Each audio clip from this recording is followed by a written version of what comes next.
식이치료하는 외과의사 송재현입니다. 비타민C를 복용해야 될 때 주의할 점들이 뭐가 있을까요?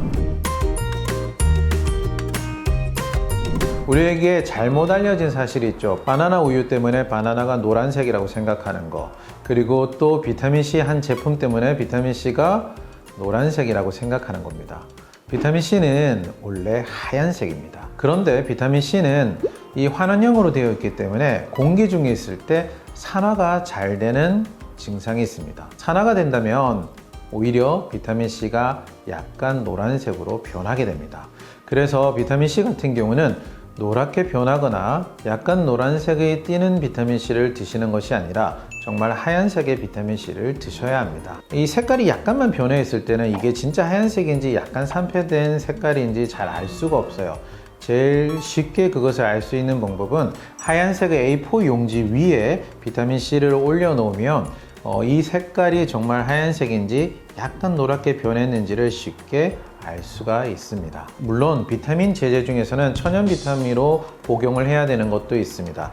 그러나 비타민 C 같은 경우에는 연구들이 많이 되어 있는데요. 합성이나 천연이나 그 효과 면에서 큰 차이가 없는 걸로 되어 있습니다. 그리고 천연 비타민이라고 하는 시중에 많은 비타민 제제들도요, 사실은 천연 함유 비타민이라고 하는 것이 더 맞는 표현인데요. 왜냐면은 한 제제 안에 보통 500mg의 비타민C가 들어가 있는데 그것을 하기에는 천연 성분으로 모아서 그 알약을 만들 수가 없습니다. 훨씬 큰 사이즈가 돼야 되죠. 그래서 비타민C 가루에다가 아세로라씨나 다른 비타민C 성분들을 함유해서 만든 경우가 많습니다. 그러니까 정확하게 말해서는 완전한 천연 제제가 아닌 경우가 많습니다.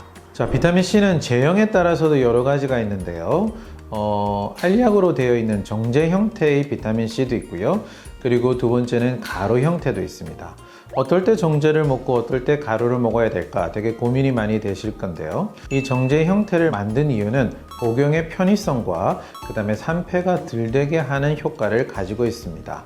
하지만 이런 알약의 형태는 위에 들어갔을 때 위 점막을 자극하거나 소화불량감을 유발할 수 있다는 단점이 있고요. 또 알약을 만들기 위해서는 어느 정도의 부용물이 첨가돼야 되기 때문에 약간의 불순물이 들어간다는 겁니다.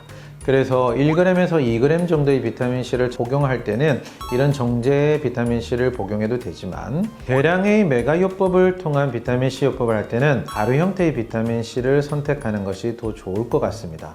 가루 형태의 비타민C는 이 부용제가 첨가되거나 또는 형태로 인한 소화불량감이 없을 수 있기 때문에 대량의 비타민C를 복용하기엔 적합한 제제입니다.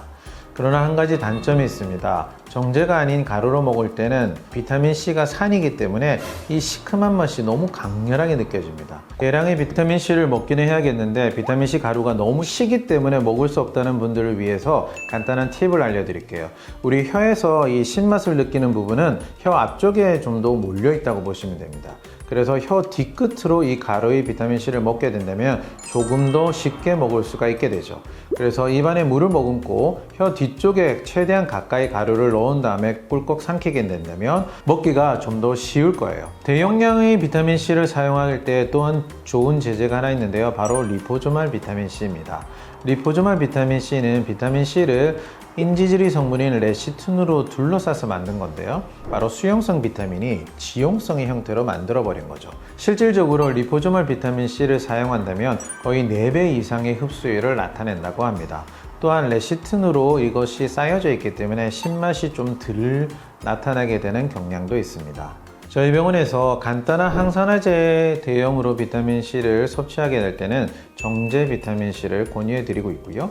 그 다음에 암 환자분들이나 또는 질병으로 인해서 대용량의 비타민C를 복용하고자 원하는 분들은 바로 가루 제제나 리포소말 비타민C를 저희들이 권해드리고 있습니다. 자, 발포 비타민 아시죠? 독일에서 제품들이 되게 많이 나오고요. 비타민C를 되게 쉽게 먹을 수 있기 때문에 발포 비타민C를 요즘 많이 이용하고 있는데요.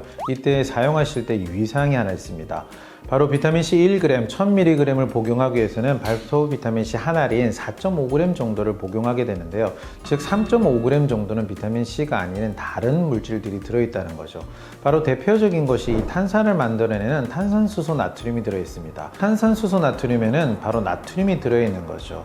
그래서 고혈압인 분들이 이 비타민C를 많이 이용한다면 나트륨의 섭취량이 많아지면서 혈압에 안 좋은 영향을 미칠 수도 있습니다. 그래서 이 발포 비타민C를 이용하시는 분들은 어떤 물질이 들어가 있는지 꼭 확인해 보시고, 그리고 나트륨을 줄여야 되는 분들은 이 비타민C는 피하시는 것이 좋겠습니다. 혹시 에스터C라는 것을 들어보셨는지요? 바로 이 비타민C가 산성이기 때문에 너무 신맛이 강하게 나니까 비타민C에다가 칼슘기를 붙여서 중성화시켜서 신맛을 없애버린 비타민C가 바로 에스터C입니다.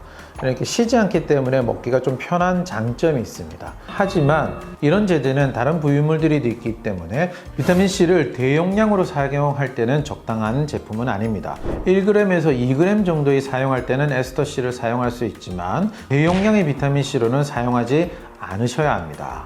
시중에는 이 비타민C 음료를 표방한 여러 가지 제품들이 많이 나와 있죠. 이런 음료들 중에서는 좋은 제품들도 있지만 대부분의 제품들은 바로 비타민C량은 그렇게 많이 들어있지 않고 맛을 내기 위한 여러 가지 식품 첨가물과 색소 첨가물, 그리고 카페인 같은 성분들이 좀 많이 들어있는 것 같습니다. 그래서 내가 비타민C를 대용하겠다고 했을 때 이런 제품들로 대신해 볼까 하는 것보다는 실질적으로 비타민C 보충제를 이용하는 것이 훨씬 좋을 것 같습니다. 내가 잘 알고 있을 것 같은 비타민C 의외의 부분도 많이 있죠. 자, 오늘 영상 보시고 궁금하신 부분이 있다면 언제든지 댓글 달아주세요. 제가 답해 드리겠습니다.